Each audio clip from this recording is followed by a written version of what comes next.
Hey folks, welcome to Weiss Advice powered by BeatStars.com. This is going to be the third and final installment on my unique dynamic effects limiters.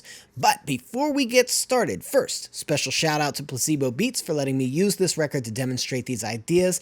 And second thing, there's going to be some jargon and some terminology here. If you don't have a good foundation in how compressors work, you need to jump back over to the compressor primer video just to get some basics under your belt before we start discussing these concepts.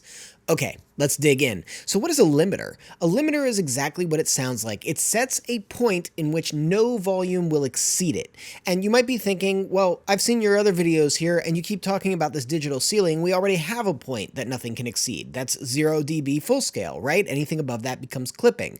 Correct. The difference between a limiter and just allowing the master to clip is that the limiter does some stuff that allows the signal to get pushed up without distorting, or at least without generating harmonic distortion and getting crunchy and weird. The way it works is the same way as a compressor works. Basically, it has an attack, it has a release, but it's all very, very specifically designed to function at extremely high ratios and over extremely fast attack and release times. This way, it can control those peak signals without creating distortion. So under the hood, it actually is really very different than a typical compressor because it's meant to function cleanly under extreme circumstances. Okay, so let's play this record here. I've already put on the master channel just a little bit of parallel compression, which we talked about in the last video, unique dynamic effects, parallel compression. Let's give a listen to how it all sounds.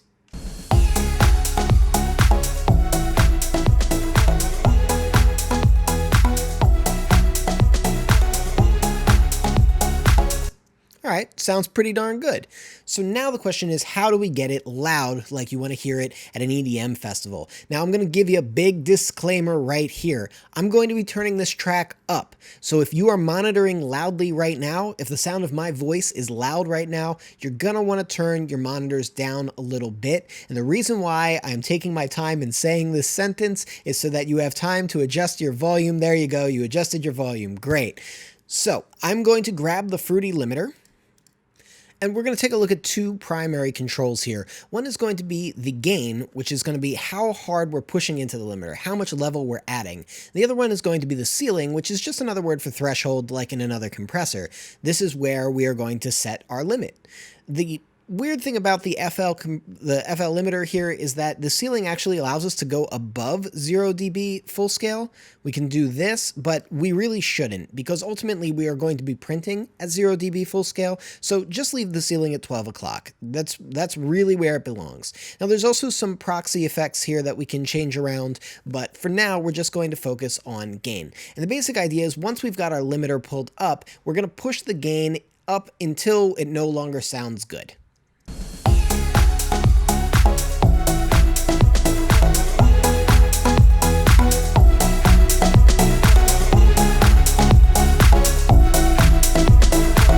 You hear how at this point we're starting to hear some distortion, we're starting to hear some weird crunchy sounds that maybe aren't so pleasing and starting to feel very congested and not so danceable. We've gone too far, so we need to back off the limiter a little bit.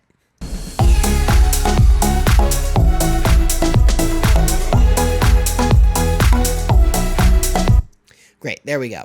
So now what we can do is we can use some of our different controls here to kind of help things along. So limiters don't really have attack speeds, they have look-ahead speeds. So when we turn this attack to the right here, we're setting a longer and longer look-ahead. Now, if we set the look-ahead too short, we're going to get more distortion.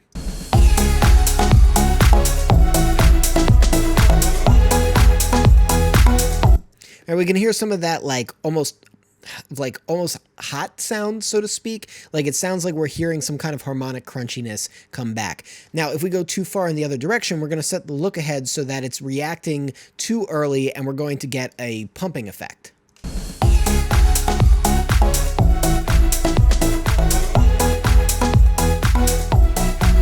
We're ducking the signal out way before those transients are hitting, and it's causing a very, very weird gap in the audio to show up. We've definitely gone too far. So we want to find a place where we can keep the overall sound clean, but we don't get any of that weird ducking out effect.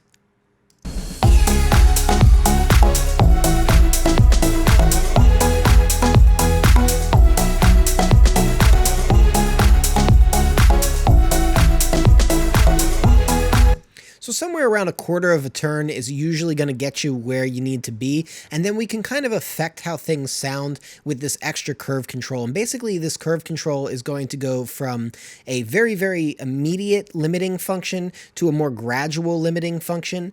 The difference is kind of hard to parse out, but I'll go from one extreme to the other. This is the hard default limiting sound.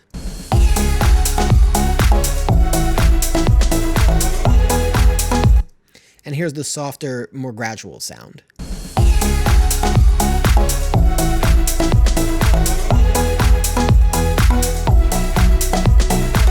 And you can hear that sort of smooth things out a little bit. It's subtle. It's kind of hard to get your ear on, but listen to like how aggressive and crunchy the sound is versus how smooth and rounded it is.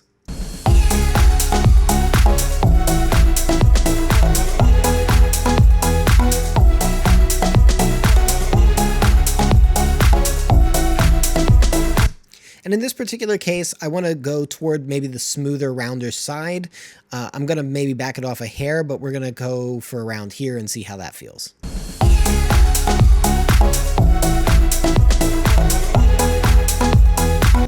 And then we're going to do the same thing with these different release controls. Now, these release controls work very similar to how a compressor release works. The sustain is going to be a more constant release, and that's going to create for the overall cleanest sound, but it's also going to be the most dramatic in terms of its audibility. If I turn the sustain way up, you'll hear what I mean.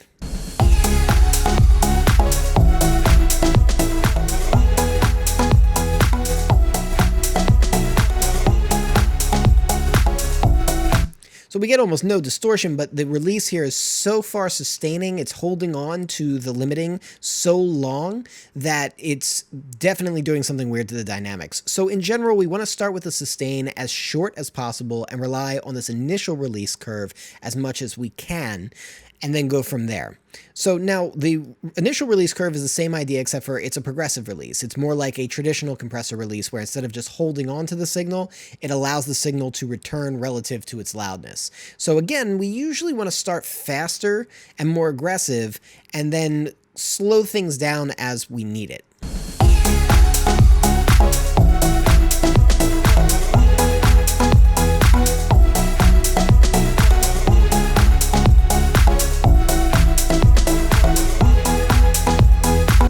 Now we get less distortion as I slow the release down, but we also get less forwardness. And so we want to find a sweet spot where we minimize the distortion, but we maximize the overall forwardness and loudness of the record. So we're going to want to be somewhere between where we started and where we just ended up.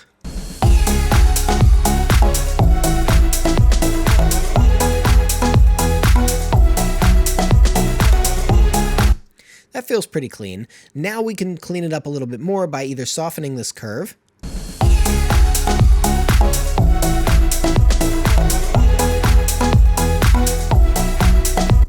or including the secondary release, this sustain, just a little bit.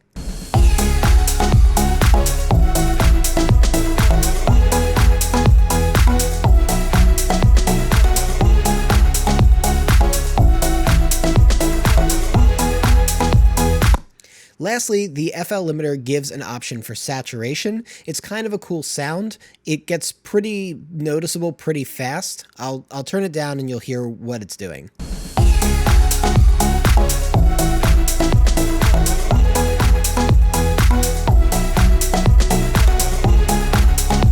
It's adding very noticeable distortion. Now, one thing that I will say about this limiter is that sometimes it's nice to have this limiter in line without doing any actual limiting and just using a little bit of this saturation effect to kind of add almost a tapey kind of a sound, like a slightly overdriven quality to the transients that actually can be kind of pleasing, and a little dab will do you. I mean, we're talking like clicking it one little thing to the left here will make a difference in the sound.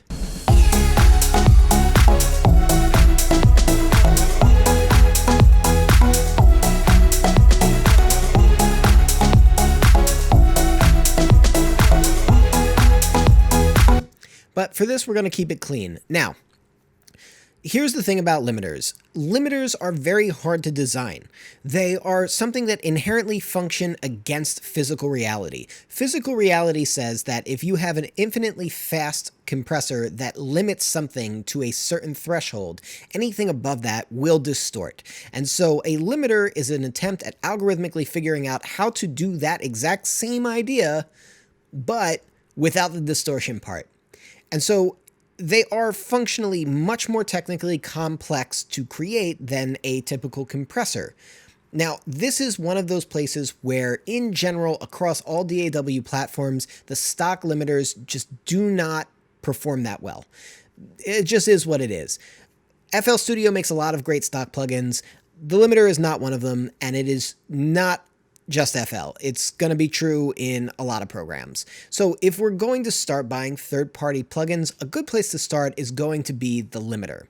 So what I'm going to do right now is bypass this one, and I'm going to bring in my limiter preference, well, one of my preferences, and that's the FabFilter Pro L2.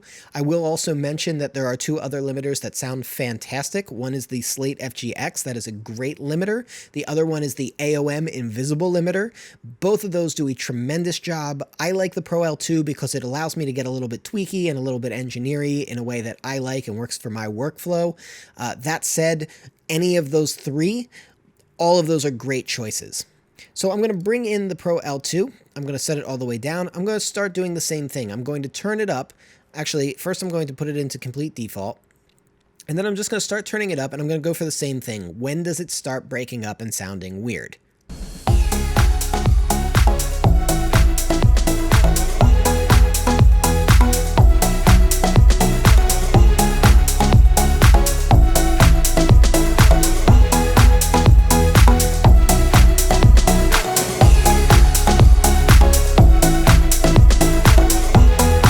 So I start feeling like I'm hearing some distortion from the limiter itself at around plus 7 dB.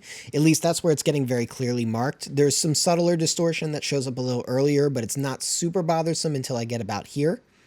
And then I have some other controls that I can use. These are very similar to the controls in the FL Studio stock limiter. We have our look ahead, we have our attack that signifies our initial release, and then we've got our secondary release.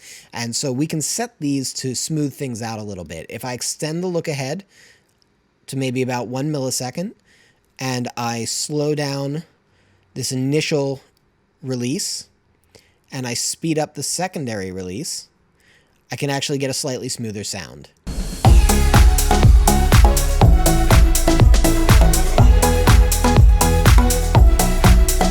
I'm sorry, slow down the secondary release and speed up the initial release. I got it backwards.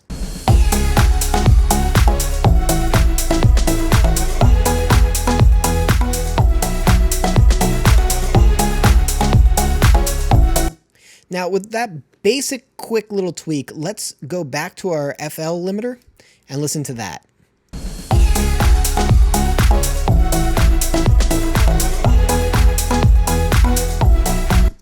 Now back over to the L2.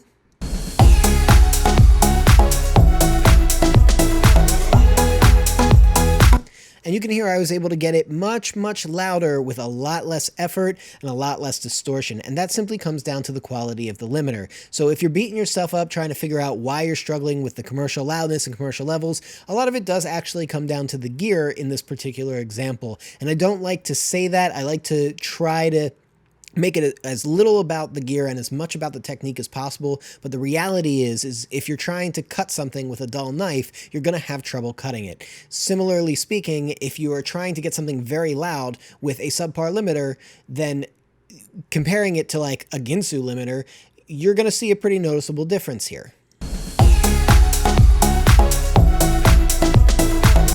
And even if I back it up so that it's a little bit more comparable,